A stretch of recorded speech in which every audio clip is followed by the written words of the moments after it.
So first of all, massive welcome to the afternoon session at Be Inspired. I'm Ben Carter. I have had the privilege of being on the board of Women in Football for the last 7 years. My background is as a growth marketeer, and I was the first male to join the board of Women in Football before Paul Barber, the CEO of Brighton, joined about 3 years ago. And in my day job, I'm the Chief Customer and Marketing Officer of a business called CarWow. Absolutely delighted to be joined by an amazing panel here today. So I'm going to let each of them introduce themselves. Yasir is here now as well. Yes. Sorry, Yasir, just need to get you mic'd up. So we'll start the introductions, and then we'll get going. There will be an opportunity to ask questions as well. So first of all, Justine, would you like to introduce yourself? Yes, hello everyone. I am Justine Roberts, and the reason I'm here really is because I'm on the board of the EFL and have been for about 22 months.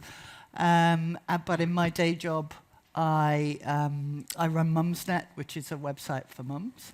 And I also am on the board of Admiral Insurance, which is a big FTSE 100 insurance company. Very happy to be here. Thank you, Justine. And Neil? Yeah, thanks everyone. Good afternoon. Neil Saunders, I'm Director of Football at the Premier League, and I always start by saying that I always dreamt of making it to the Premier League one day. I didn't think it would be in an administration role, but in a really privileged position to be able to make a really positive impact both to young people and people across all walks of football. So yeah, great to be here. Thank you, Neil. And Martina? Good afternoon, everyone. My name is Martina. I'm coming from Prague, from the Czech Republic, where my daily job is with the club AC Sparta Prague, or AC Sparta Praha, correctly pronounced, as we discussed. I also have a role within ECA, European Club Associations, where I'm sitting on the board and where I'm also acting as a vice chair of the organization. So that's my background. Thank you, Martina. And Yasir? Sorry for being apologies. It's really great to be here. Thank you very much. Yasir Mirza. I am Director of ED&I at the FA, been in post for about 1.5 years. Brilliant. Thank you. Thank you all for joining us. So today's panel, there's quite a long title. So it's called The Business of Change, and it's around best practice for positive impact in organisations in football and beyond. And very appreciative to Mishcon de Reya for supporting us on this. So as said, there will be an opportunity for questions, but just to start off, so I don't work in football, but obviously heavily involved in football from a women in football perspective. And we talk a lot on the board of Women in Football how football can learn from outside organisations about encouraging diversity. So Justine, you're on the board of the EFL, in addition to founding also Mumsnet, which, by the way, you massively downplayed how successful Mumsnet has been. For those of you who aren't British and in the audience, it's an absolutely huge website for mums. So what have your experiences been like in football so far compared to other businesses in the corporate world you've been involved in? In terms of diversity, inclusion, exactly. So, well, I'd say football's on a journey, and it's definitely started its journey. I remember when I left university, I actually went into the city, and I was in investment banking for 10 years. And it was literally the case where I would walk along a big room like this, along the corridor, and the traders, who were all men, would drop things on the floor so they could look up my skirts.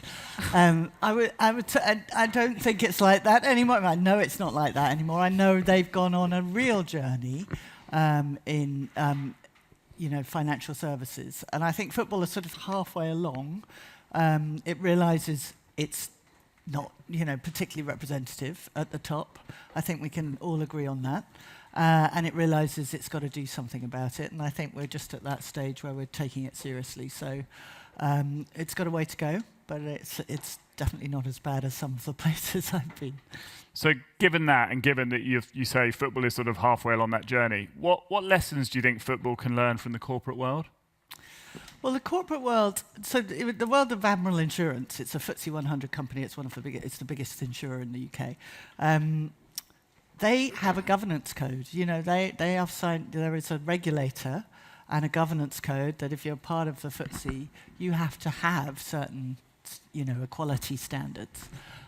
So I think, thinking about that, and at the EFL, we introduced a together strategy before I arrived in 2022, which is all about the aim of making football represent the communities that it serves.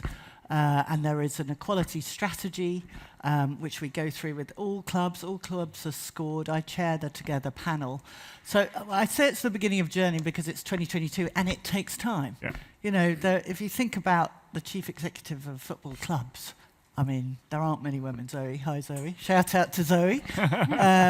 You know, I went to an EFL conference the other day of all the senior people, and there are a handful of women. There was almost no one of colour. It takes time. You have to, you know, we'll maybe go on to talk about it, all the actual practical measures you can take. But the first step is recognition. And I think, you know, at the EFL and probably at some of the other leagues, the recognition bit has happened. Yeah. And now we're on the journey. Excellent, thank you. Yusia, so obviously the FA launched their equality, diversity and inclusion strategy recently. So when we talk about the strategy, it speaks of obviously football tackling some of society's core challenges.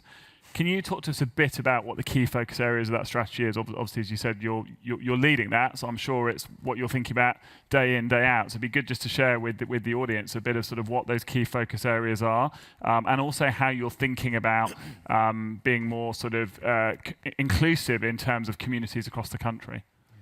Well, I mean, firstly, it's great to be here, and just to kind of build on what Justine's saying, sort of nice, but also slightly sad to hear that we're kind of in the middle of the road compared to some of the other industries.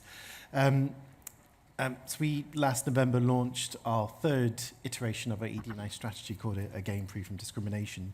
And that was really building on where we started, which was probably not from a place of confidence many years ago, in that we wanted to make sure, get the FA as an organisation diverse and inclusive itself first before we can start working across what that looks like across the industry in our role as a NGB. So that sort of has been quite a tricky journey. It's been slow. We've had some real interesting societal challenges that play out in football. So I think football is a really interesting place in that what sort of shows up in society really shows up in our stadiums, and there isn't a silver bullet solution. So we had two previous iterations called In Pursuit of Progress and A Game for All. This one is A Game Free from Discrimination, which is a really lofty title, and just to I don't think the game will be free from discrimination going forward, but it's about progress on that spectrum, and to really put our best foot forward and to really understand what is playing out in society does play out in our game, and to line our ducks up in the right way. And mostly, I guess, the underpinning of the strategy is how do we use our convening roles to unite the game so we collectively tackle this together. It consists of three pillars. One is around representation, which I would say is probably the most tangible and easy one to measure. So us as an organisation, our volunteers across the county network, match officials in terms of referees and coaches, and then obviously leadership positions. So that is quite an ambitious, different sets of representation targets that we have. The second pillar is around inclusion, which is a really tricky one in that what we want to do is drive cultural change. And some of that is pulling through what we've historically done around some of our challenges around LGBT inclusion, some of the campaigns around discriminations, particular racism, and then tackling the new one that we have seen across, I guess, the last couple of years is around sexism and misogyny in the game. And obviously they're two different things. So a lot of that is about unpacking how that shows up and what are the different ways we can tackle that. So that's something which is, I guess, is something we've dropped, some new, and some programs that we evolve. And I would certainly say that's a new area that we want to focus on with obviously partners like Women in Football and others. And then the third one is our bread and butter, which is our sanctioning framework and tackling discrimination. And we've moved away from the language of zero tolerance for discrimination to routinely dealing with it and challenging it, because we know there's a systemic issue. We want to be tougher with our sanctions. We want to be better with our campaigns like Love Football, Protect the Game, which is a joint campaign with the Premier League and EFL to tackle this together. And heavier sanctions, we want to avoid repeat offenders, so we want to tackle the root causes. So that's just really setting ourselves up to be a bit more sophisticated and multi-pronged in how we deal with discrimination, knowing that it mirrors society, and slightly worryingly, society is sort of further lurching to the right. So if I can just say one final thing on that. So I think most of it is about the approach as opposed to just the programs we run, and then also in partnership with. So let's sort of dovetail our efforts and resources together as a football challenge as opposed to what each body does. Obviously, we service the grassroots, and the professional game will service the professional game, but there's ways in which we can relate to that. So we have introduced mandatory reporting, which is kicking into effect this year, and that is in ensuring the professional game, much like sort of Justine, your point around other industries coming from the world of media, I think they were quite good in transparency and Ofcom regulations around being public around what your diversity data looks like. Football's a little bit further behind, but we're now in a good place where it's an actual rule which will come with a sanction that if clubs don't publish what they look like, both on the pitch and off the pitch, by a certain time this year, then they will get an FA sanction. That's obviously not going to happen because everyone's playing nicely and trying to get to that place. So I think that's probably the slight tonal shift of our work, is to use our convening powers more versus just doing more programs and wanting to get a different effect. But we're doing the same thing and it's not really changing anything. So we need to change tack.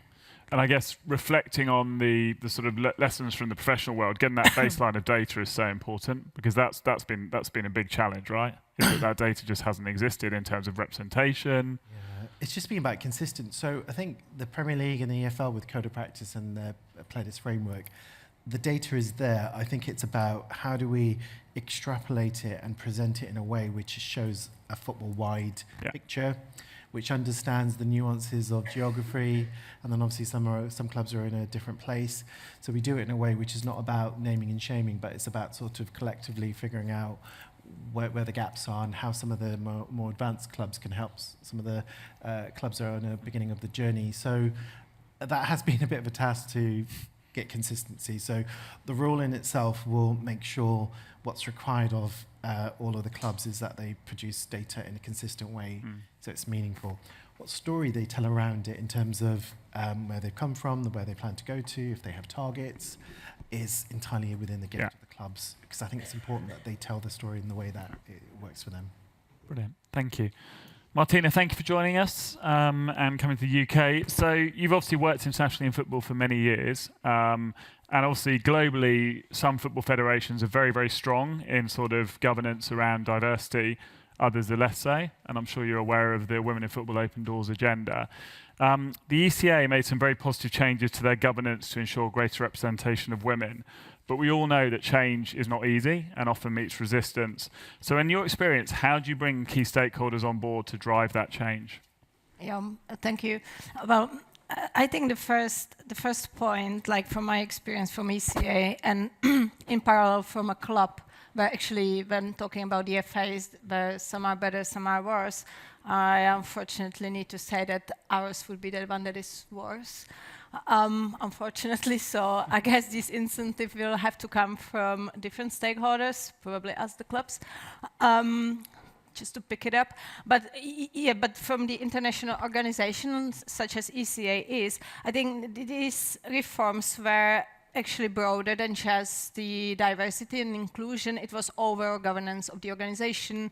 It was kind of a bit of revolution, and the aim was to open to actually more clubs, actually all the clubs, and to really bring the right representation. And yes, part of that was the decision to actually open, let's say, new observer seats at the board, which are like EDNI champions. So unless the subdivision has the female representation on the board, then there is an extra spot that needs to be filled.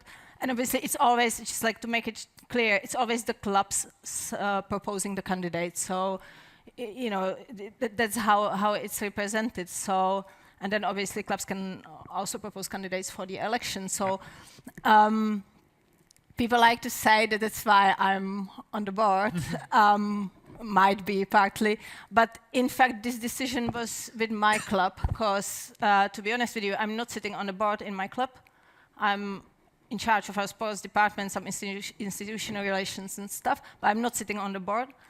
But our board decided to put me as a candidate because they said, well, because of your work you've done, people know you, so, and you need to be elected, so you need to talk to people, you need to know who can elect you, and get the votes. Kind of, it's like politics. So, so they actually pushed me through, and then so I was elected on the board, and then appointed the vice chair, which actually pushed me higher than we expected. So that's a bit of fun.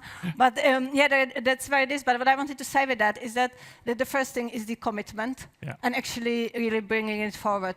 So, so yes, then I'm also sitting on the exco as I'm a vice chair. And I have some agenda to do, and I have some stuff to do, so it's taken seriously. We are actually, I'm happy to say that we are 2 women elected on the board. It's also Michelle Kank, you might know her. Yeah. And yeah, it's an important movement, and I think also for the other colleagues and the guys who are sitting with us on the board, it can feel something new, but to me, it feels okay. It's good. So, which is now, we need to bring the legacy and continue on. And I think to add on is that we also, like ECA works over working streams, like dedicated to specific football topics. And also there is a push to representation on women. We have some targets. It's part of the strategy of ECA. So it's not only about 1 or 2 spots on board, but it goes down through the structure. It's in the sustainability strategy that was just lately implemented. And we have some midterm goals and long-term, but this doesn't go only to the ECA as the organization as such, which obviously there are some targets and milestones and KPIs that we want to achieve. But that's for the ECA as organization, but there are also KPIs for the clubs, which actually ECA is taking on the role of, let's say, educating, organizing webinars, and actually providing tools, helping the clubs to implement it, because when we now speak about the membership within ECA, it's over 700 clubs. So don't imagine only the top clubs like you probably would not know most of the clubs, and from all over Europe. So you can imagine that the level of implementation of these strategies varies a lot. I coming from the Czech Republic, can see it here a lot since yesterday's conversation, also today. So. And we have also our friend from Poland, so I guess Amanda can relate to that. Yeah. It's very important, sorry, it's very important for what Martina said, to have small clubs that can participate in the ECA, to everybody take advantage of this role, but then we can have a voice. And that's so important for the future of the game. Yeah, absolutely. Thank you. Neil, obviously the Premier League is iconic in world football. And you've been working hard to ensure the game is more diverse, both supporting on and off pitch roles. Can you just talk to us a bit about that work that you're doing at the Premier League? Yeah, sure. Yeah, I think the diversity that we have on the pitch and around the pitch is a massive part of what makes the Premier League unique. I think with a new player joined Manchester City this year from Kazakhstan, that was the 126th nationality that had been represented in the 30 years of the Premier League, and 62 countries represented just this season. When we look at that's the global talent. If we look at the talent coming through our academies, we are pulling from, most parts of our society, boys from the most deprived areas of the country to, higher in the socio-economic status. That hasn't been a barrier to entry. Significant diversity in ethnicity, but clearly there are groups that are still underrepresented, and we're trying to do work for that. Off the pitch, similarly, groups that are currently underrepresented. We have something called the No Room for Racism campaign that you may have seen in some of the match rounds, but importantly, that campaign is the banner by which we then deliver our action plan that sits underneath that, and that, I guess, tries to achieve 2 things. One is around tackling discrimination, and secondly is about improving pathways for different groups, and whether that be players, coaches, or in wider roles. So we've spent a lot of time investing in some of those initiatives, and my role in football development is to try to work on those particular projects. If I speak specifically of our work to try and improve pathways into coaching roles, clearly there's a lot of diversity in our playing talent that hasn't necessarily transferred into coaching roles. So we have initiated for a number of years now positive action schemes in our academies, so working with the EFL, the PFA, the FA, and other stakeholders, where The coaches apply, so we have something called the professional player to coach scheme. That is ring fenced for former professional players from underrepresented groups who haven't been able to get a role in the game beyond playing. And it provides them with a full-time role, full-time employment alongside a 2-year development program. And that we've seen success in that.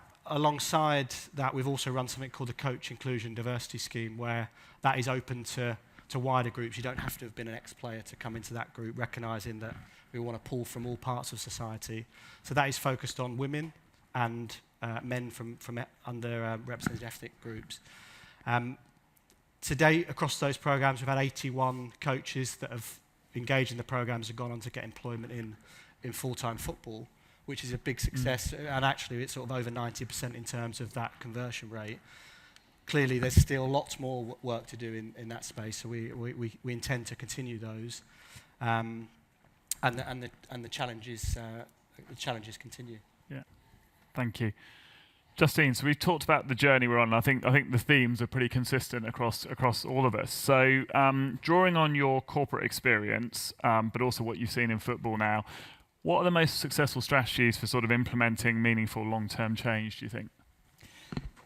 Yeah, I think you have to embed a real commitment to ED&I through the whole organisation. So I guess what I've seen elsewhere is that a very senior stakeholder, often the CEO, is actually some of their remuneration is linked to success on ED&I, and I've seen quotas been put in place, and I know people have differing views on quotas. Personally, I think they work. Look at the Labour Party, number of women MPs there. They will get that women leader one day because they've done this work. So I think it's about a real commitment, and that's why I think, you know, I've mentioned already the EFL made it a central part of what they do by actually establishing a code of practice, an equalities code of practice, and mandating every single one of those 72 clubs to sign up to it. I think it's, you know, you have to actually do something a little bit more than carrot. There has to be a bit of stick, because, you know, people don't naturally change, and people tend to stick to what they know, and they tend to stick to, you know, the way things are run is working, so why would we change? So I think it is taking, you know, embedding it in the very centre, making senior stakeholders really confront it, even perhaps using their pay packets, and then you know, really forcefully driving through change. Thank you. And Neil, you've obviously been at the Premier League for a long time, we were discussing. So you've obviously seen the Premier League evolve a lot, and you've talked about some of those initiatives that are in place now. Based on sort of what you've seen so far, what are the most successful strategies for implementing sort of meaningful long-term change, either in clubs or leagues? Yeah, unfortunately in my role, that it is about sort of how do we ensure that the Premier League continues to be successful and improves in the areas that we need to. So it's very much around our long-term plans in the football development space, and we've worked closely with, you know, stakeholders across the football industry to support the development of talent, whether it be players, coaches, or more recently referees. If I can use an example of our elite player performance plan, which is the plan for the academy system across the sort of pretty much 92 Premier League and EFL clubs that operate in academy. That was introduced in 2012 against the backdrop of we didn't feel that we were developing our young talents at the levels of other countries and giving them the fair opportunity to go and thrive in the best league in the world. Clearly, in youth development, it's a good example. Change doesn't happen overnight. The players that were in the under-9 age group when we started are only now breaking through and playing in the first team. So it's only now that we're seeing a full cycle of that journey. What we've tried to do along the way is clearly make the changes, but also try and celebrate the successes as we go. If you're just waiting 10 years to come back with some sort of positive progress reports, then people may lose sight of the end journey and may veer off course. So we've been really conscious to keep reinforcing and celebrating the successes along the way. One of them being the investment that's been made in the academy system since that time, sort of circa £2 billion, a significant investment.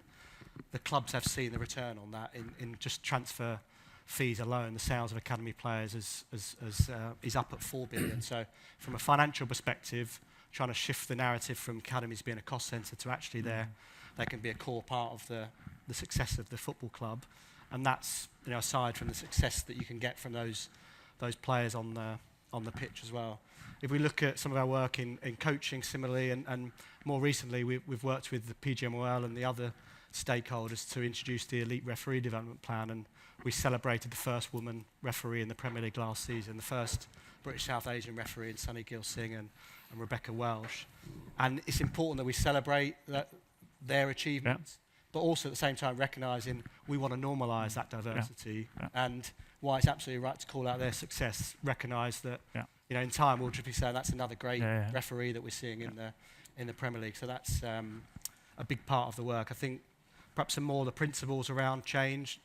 You know, not there's clearly a change curve. Not everyone is going to be at the same point of readiness for that change. So it's trying to work with those sort of ready and willing, and get a critical mass that can move you forward, accepting that there will be some that join the party a bit later. And again, and get that alignment and buying from the top, because we've seen, again, the academy space, it's great if a particular business unit or an academy sets targets and objectives that are really ambitious. If they're not endorsed by the board and bought into by senior management, then the ability to achieve those can be limited. So in some of our best clubs, that alignment is absolutely there. Absolutely. So building on that, you see, obviously football builds, as you said, right from the grassroots to the pro games, to the pro leagues and into the national teams. When you think about your strategy and you've outlined the pillars, what are the biggest drivers of change for you that you're going to identify and focus on? To be honest with you, most of it is about learning what's worked and what hasn't worked, and just sort of adapting and course correcting, because I think it is important to have targets to measure, because otherwise if you're not deliberate, then progress of change doesn't happen. But then equally, if, for example, the targets are maybe not, or driving the wrong behaviours, or not bringing along those people that you need to bring along, then so you just need to change tack. And I sort of put it into 2 buckets or 3 buckets, where you've got the 10 to 20% who are just the real passionate advocates.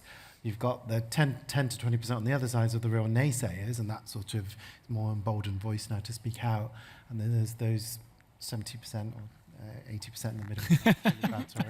In the middle, that are actually the sort of almost like the agnostics. And how do we bring people along? Because we do a lot of positive action programs, and if that was the silver bullet solution, then I don't think I would be sat here and it would work, because it's a combination of culture, it's a combination of how you have the role models, to what Neil was saying, that people can see themselves take part in football, whichever guys. There's probably outreach that needs to happen with diverse communities, just to make sure it's a safe space, because historically it wasn't a safe space if you're different. Just being a fan in the stadium, and then just figuring out what is the way to. So we have internally we have a culture, we have a FA value called Embracing Difference, which is tied to one of our 4 game changers, which is a game free from discrimination. So from an accountability perspective, from a strategic perspective and the resources, it's there. How do we then connect all the dots together, from how people feel, how we are ready to set ourselves up to embrace different types of skill sets, because I think it's important that we challenge ourselves. There isn't a cookie cutter way of doing things, which will ultimately lead to people will come in and they'll leave faster than they join. Because, you know, with the richness of diversity, there's also an understanding of the challenges that people have faced in order to get to where they are. So I think it's focusing on that middle core. It's about doing positive action, but just not doing it in the same way as it was before. It's just about adapting. So our England Elite Coach program, it's a brilliant program. It's yielded in a really high percentage improvement, particularly around ethnic diversity. But what we learned from that is some black coaches will say, I really love this program, it really helped me. Others would say, don't have this program because I'm labelled as a black coach. So finding that understanding and the nuances around the cultural piece and the bit to push the why, but also to do it in a way which is inclusive and is not perpetuating the problems. Because what often people say is, and this is the whole Trump effect, sort of anti-D&I agenda is why we're positively discriminating. And the way I see it is we're not hiring people because of the difference as opposed to hiring them because of their difference. We need to bridge that gap a little bit, I think. So it's about the approach more than anything else. Yeah. So Martina, building on that, and you talked about the role of board observers. Controversially, so some organisations could be accused of just sort of box ticking. So how do you make sure that DEI initiatives in football go beyond that and actually really drive? We've all talked about this long-term change we're trying to drive. Yeah, that's not an easy question. No. You know that, yeah, that's why women in football exist. Yeah, right? well, I'm glad they do. So great to see Monique here. Yeah, that's. I think you need to build a path for that. You need to encourage and empower people to do so. And I think when I say encourage, I mean also male and female. Yeah. Like following the path, really staying consistent, which is something we are repeating here, and really staying to your decisions, because there are quite sometimes these pushbacks that, or sometimes you could be distracted by negative reactions or something like that. But and when I say creating the path, I mean a meaningful path, indeed, so that it's not like, okay, I'm there because I'm a female. Like creating meaningful programs that you can follow, and really creating space for the impact, because that's what actually ultimately I believe will encourage more and more people standing up for that, being females as the candidates for that, or males promoting it further. It's not much concrete, but yeah. And you see it, sort of any builds on that in terms of sort of how do we, you talked a little bit about it in your previous answer of just how we embed this, and you talked about that sort of that middle group who are agnostic, and it feels to me like they could become the advocates and the allies. Yeah, I mean, just building what Martina said, I think it is the middle quadrant. It's building the allies. I think it's communicating the why, but doing it in different ways to different audiences. I also think, if I'm being brutally honest, as someone who's worked in this profession for years, my community, as in all of our ED&I professionals, we also need to change tack, because I often am in forums where we're just talking in echo chambers. Yeah. Everyone says the right thing, you get loads of claps, but it's the wrong audience to be communicating with.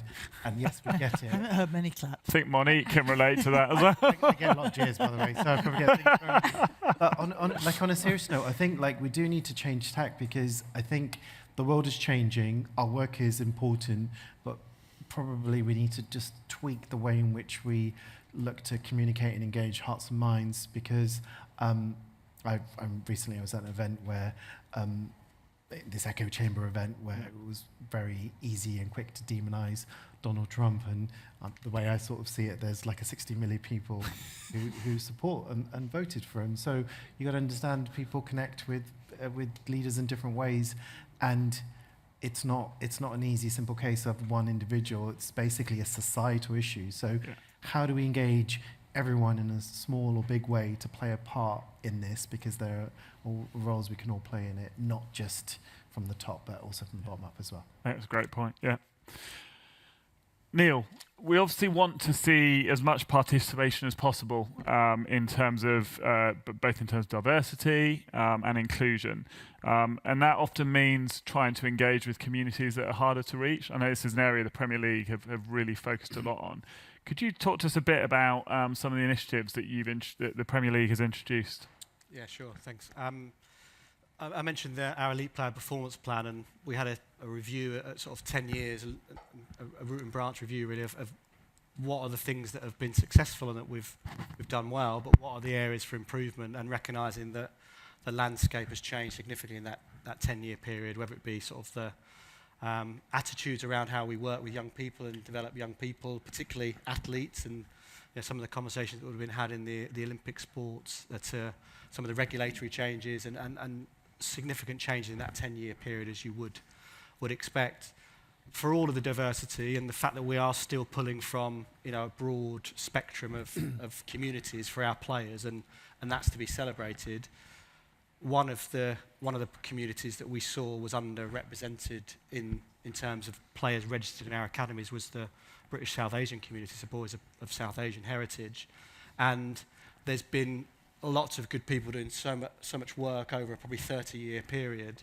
But there hasn't been that change for whatever reason. So as a Premier League, working with, you know, Yasser and colleagues at the FA and Kick It Out and others, we made an effort, or we've started an effort to try and address that underrepresentation. So we've got something called the South Asian Action Plan, which sits underneath that No Room for Racism action plan that I mentioned, where we're, you know, deliberately working with our clubs to try to prioritise those particular communities, to say, actually, it can't be that there aren't talented young British South Asians or players that have the potential to come into our academies.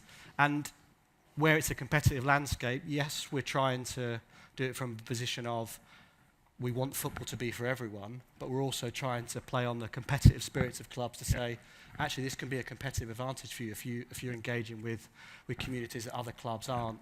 Interestingly, once we've done that, some clubs say, well, we don't want to let other clubs look at these players because we've had 30 years to identify some of this talent, so, you know, share the love sort of thing. But more and more clubs are participating in that. We're running emerging talent festivals where we're promoting the volume of activity of British South Asians. There's perhaps a myth that British South Asians weren't playing football, and that's just not true. One of the positive things that clubs have done through their community programs, they have already been engaging in those communities in quite significant sort of numbers.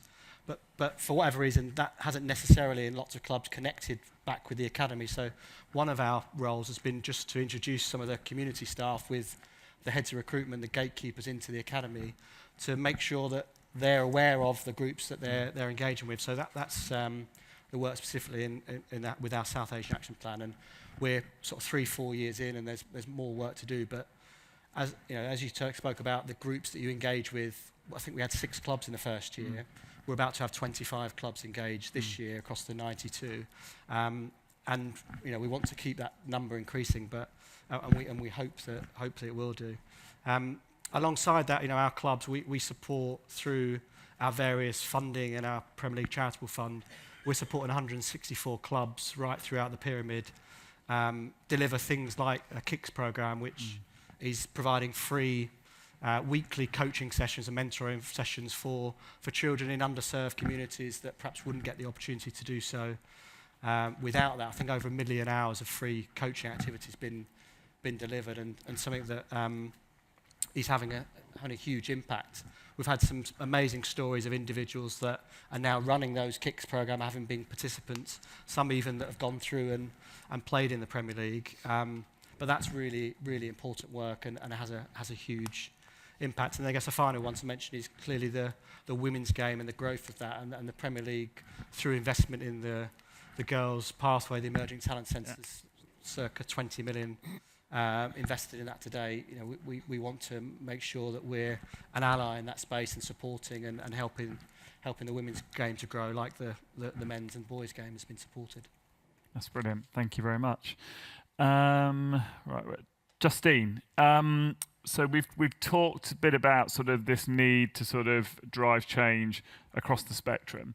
When you think about your member clubs from the EFL perspective, how do you think clubs can use their platform? Obviously, they have huge amounts of social currency, right? So how can they use their platforms to drive positive change within their local communities? So the EFL, I mean, there are 72 clubs, and I think 82% of the population lives within 15 miles of an EFL club. So they're pretty important to their local communities. We have a program, a community program, where last year it was estimated £1 billion of social impact was delivered. And there are lots of tangible programs being done at each club. I think everyone saw in COVID how important football clubs were actually in the community. To give you an example, Blackburn Rovers have an initiative, I think it's called the Ewood Express or something, where they send a coach around and pick up kids from mosques and schools from those communities that wouldn't normally attend football, and they bring them along to the club. And there's just I mean, football is so important to young men, particularly. And let's be honest, we've got a bit of a problem with young men in our society, and football creates an immense chance to be a great role model. So, I think these programs are both, purposeful, and that's what we're here for, but they are also, incredibly impactful. And that's been measured, and I'm really proud of what the EFL are doing actually in the local communities. And we'll probably come on to it, but, this is why football clubs need to survive, because they're more than just a sport. Yeah, absolutely. Martina, so similar question for you, really. What role do you see the clubs playing in terms of really pushing that agenda for change and being that platform? I guess either with your Sparta hat on or your hat on. I think that's what I wanted to propose is I will now go local, because it's difficult to speak for the clubs all over Europe. I guess it's even difficult to speak for clubs in the UK. So going back home to my club, we within the Czech Republic, we have 10 million inhabitants. We have a fan base spread all over the Czech Republic. And it's obviously various age and community categories. And what we also see in the Czech Republic, we still have some negative aspects connected to the fandom still visible at the stadiums, around the stadiums, meaning ultras. I see Amanda from Poland nodding her head.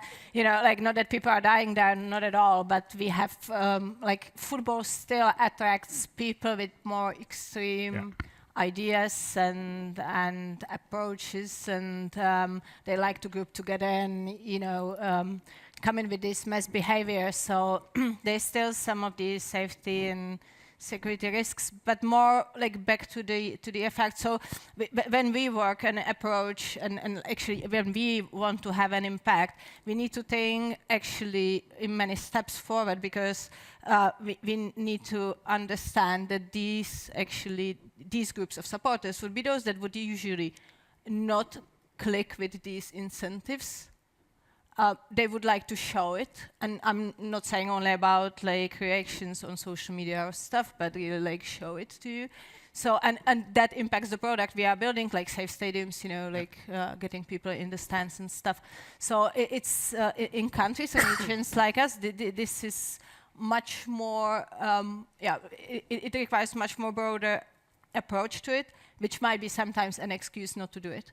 So that's the risk, and I'm not saying that we don't want to do it, but I think we are a bit.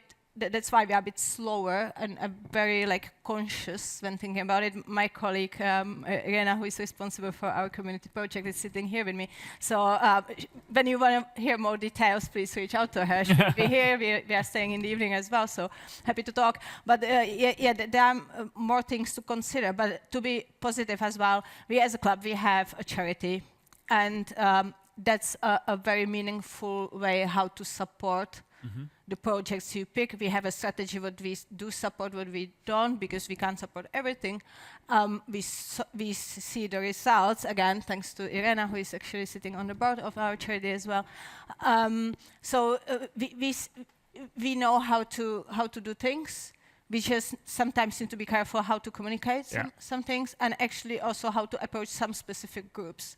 But in my personal opinion, me as a person sitting here, I think the time even for the Czech clubs to stop looking for excuses is here now. Seriously, because we have the power. We are a sport #1 in the Czech Republic. The club football is much stronger than the national team. We have clubs playing in Europe. Yeah. We can reach out to many clubs. We can learn from abroad. So I think this time when looking for why not or looking for risks only, I think this is past now. So I might sound a bit critic to my own environment, but I think it's good to push ourselves That's forward. A good rallying cry. Yeah. and Neil, sorry, similar question for you. Obviously, you work incredibly closely with the clubs, and exactly as we've heard from Justine, that it's the same with the Premier League, right? The role of the club in the community is absolutely massive. So how do you think clubs should use their sort of platforms? And obviously the Premier League is so broad, because you've obviously got the mega clubs, and then you got my club Southampton, who are on the lowest points ever, and Mega club, yeah. tiny club. But how between that spectrum, how do you get the clubs to engage with this and use their platforms to drive that change? Yeah, I think the Premier League obviously followed by millions of people around the world, and actually I've been very fortunate to be able to travel to parts of the globe that I wouldn't have had the opportunity to otherwise through the Premier League. And every country you go, whether it's India, China, the US, you get hit with, Premier League club shirts and the passion for the Premier League, and the level of the knowledge around the players and the competition is just at a scale that is hard to comprehend. So that is amazing, and with that comes the responsibility on our clubs, on the leagues, to use those platforms to be a force for good, and we talk about that being a force for good quite a lot. And given the global nature of the league, that's both domestically and internationally. So domestically, through some of the club-led but sort of Premier League funded initiatives like the Kicks program I mentioned, we have something else called Premier League Primary Stars, where you using the power of football to support learning in primary schools. We're currently in over 19,000 primary schools in pretty much every primary school in the country, and the feedback from primary school teachers is the power of the Premier League and football to encourage learning is so impactful. So that's something that we're particularly proud of, that ability to reach. I think bringing it back to the players and I haven't had the opportunity to watch Adolescents yet, and everyone's watched it. I need to watch it. But It's meant to be what's great incredible. of seeing a lot of the culmination of our work is the young players that progress and play in the Premier League and represent the England national team. And it was great, I think, off the back of Euro 2020, the players being celebrated for them as people as much as, and what they stood for as much as them as players. And we have a huge opportunity in the academy space where pretty much every player that steps onto the pitch at Wembley for the England team has started in one of the Premier League or EFL club academies from the age of 8 or 9. So that, we're not developing football players, we're developing young people, and we have a great opportunity to make sure that we are supporting them the best we can to be well-rounded individuals, and whether that needs to be a player or a coach or our future leaders, or to go into society. So we have education programs that support them academically, personal development programs that support them with life skills. As part of the No Room for Racism action plan, we just had an allyship workshop where players were speaking with teammates to understand what it means to be an ally, and some incredible work that goes on in the clubs by the various staff across the different disciplines. And then zooming out to our commitments and responsibilities internationally, I mentioned 3 of the countries that we work in significantly, and through our Premier Skills initiative, we've engaged with over 40,000 coaches, referees in 27, 28 countries around the world, and impacted over 1 million children. And importantly, trying to grow and support the development of the game in those countries. Part of our, again, responsibility to be a force for good, not just trying to get eyeballs on the Premier League, trying to support the development of the game locally, and not just developing coaches, but developing coaches who can then become coach developers so that they're supporting the next generation. And again, really, really important work that we do and stuff that we're really, really proud of. Thank you. You see, with your putting your global hat on, if you think of obviously the FA is one of many global football associations, how can clubs and governing bodies work together to create this sort of more sort of transparent and ultimately ethical football ecosystem, do you think? As Neil was talking, I was thinking, oh my God, it's a blessing and a curse in equal measures, because we have such impact on, I'm just thinking of the grassroots game, so 15.7 million people engage and play and watch thousands of clubs and teams, and I Made think me feel better yesterday. We've only got 12,000 boys. You got millions. so what we start off with, and then it has the global reach, which in a way is it's a privilege to work in this space, and I think if we look at the grassroots game, you look at, say, how audiences and fans are in the women's game and how they are in the men's game, and how we can use that to role model what good looks like. And we look at brilliant grassroots organisations like the Footballers Supporters Association, Fans for Diversity, and how probably more advanced and good they are just around gender and inclusion. So, promoting Pride Month, for example, and then just people being very proud of who they are, being open, how that probably hasn't quite translated up into the professional game, and then how that then impacts widely. I think there's still some work to do there. I think one thing we're probably quite careful of is, as an NGB, what we don't want to do is be a little bit too proud, because we are quite advanced with our ED&I work, say, compared to Europe, and it just means we're on a spectrum. And we sort of always use this humbling statistic where we talked about where the World Cup is going to be held in 2034, which is Saudi, which obviously it induced a lot of conversations and controversy. But I would say when we held the first World Cup in 1966, it was illegal to be gay then. And look at the journey and the progress we've made. So I would say from a global perspective, I think we just need to be really sensitive around geopolitics and really sensitive around sensibilities around different cultures and where they are and the baby steps progression and how we can use football to really stimulate culture change, but also be cognizant that we've also are continually working at getting our house in order. So I don't know if that's answered your question. I think it's just about us understanding it's about apples and oranges and take our learnings of what's worked for us, and maybe we're a little bit further down the trajectory than anyone else, but it doesn't mean we're better. We're just a different stage of the story for us. Definitely has. Thank you very much. Right, we have 5 minutes left, so just wanted to open up for any questions. We've obviously got a fantastic panel here, so Jade, have we got a mic? Yeah.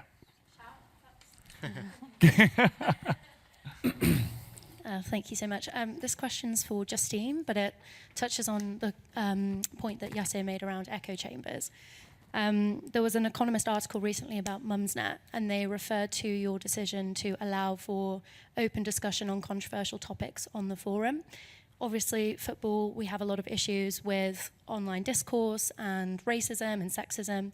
And I'm just wondering, with both hats on, what do you think, if anything, football can learn about managing controversial online discourse from an open internet forum like Mumsnet? Well, that's a really good question. The Mumsnet is an open forum, but it's heavily moderated, and it's moderated to values and guidelines. X is not.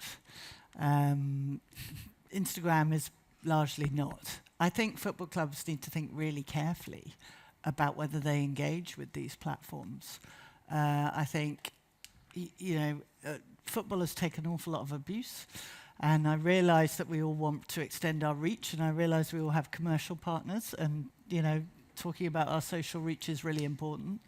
But I think it would mean quite a lot if all of football said to X, we're going to leave unless you do something about this. And, it's abuse at footballers, but it's abuse at referees, it's abuse at women, anyone female who's got anything to do with football. At the moment they stick their head above the parapet, will get a pasting on these platforms. So I think it's a really interesting question, and one that football ought to be discussing. And understanding its power. I was talking to Reddit the other day, to a representative from them. It's a slightly off topic, but bear with me. Big tech are scraping all our content off the internet and not paying for it.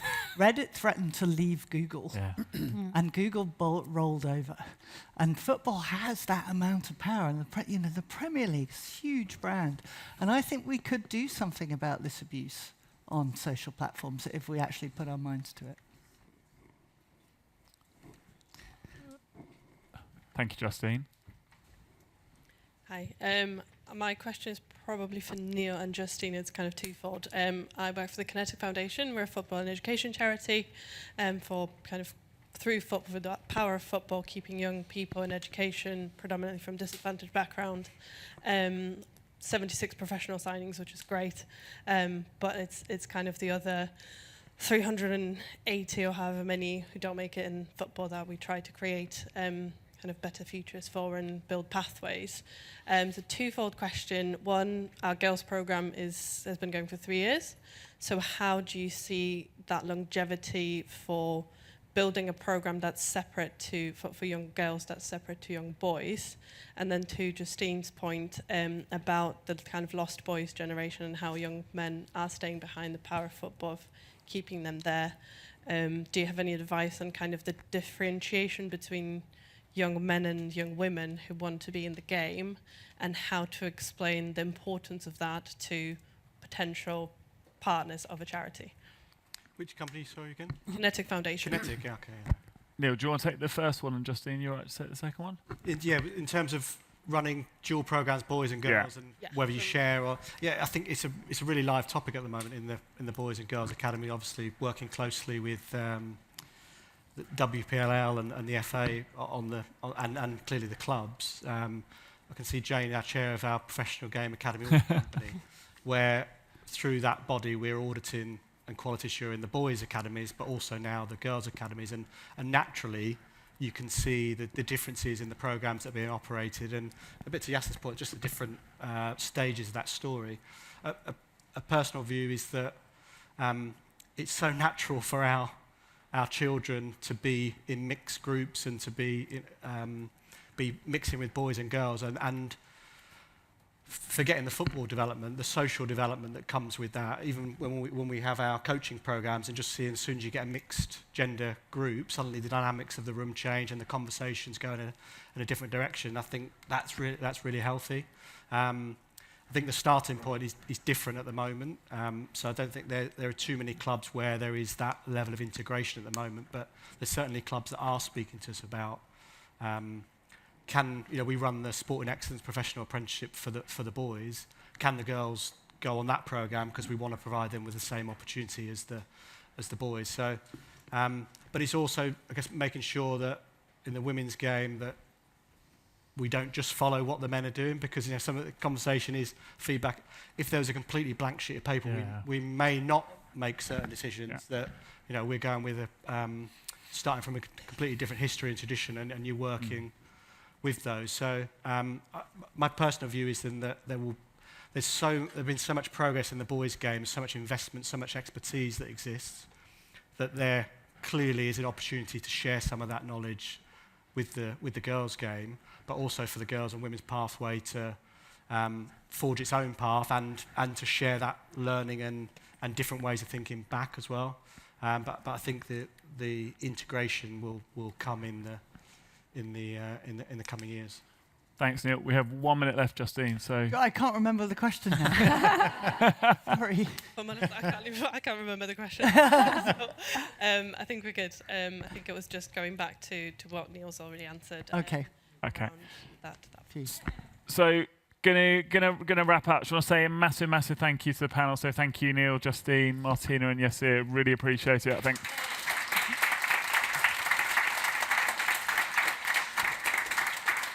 A fascinating conversation. Obviously, still huge amount of challenge, some real progress. I think it's great to hear about some of the initiatives that everyone is implementing. But obviously, the whole point of today is to sort of bring these conversations to the fore. And there's now a break. I meant to put something up here to tell you where you're meant to be afterwards, so I will just go and do that. As you can see, it's really slick. So you've got a little break, and the next sessions start at 3:45, and these are the next sessions. So thank you very much, and enjoy the rest of the afternoon.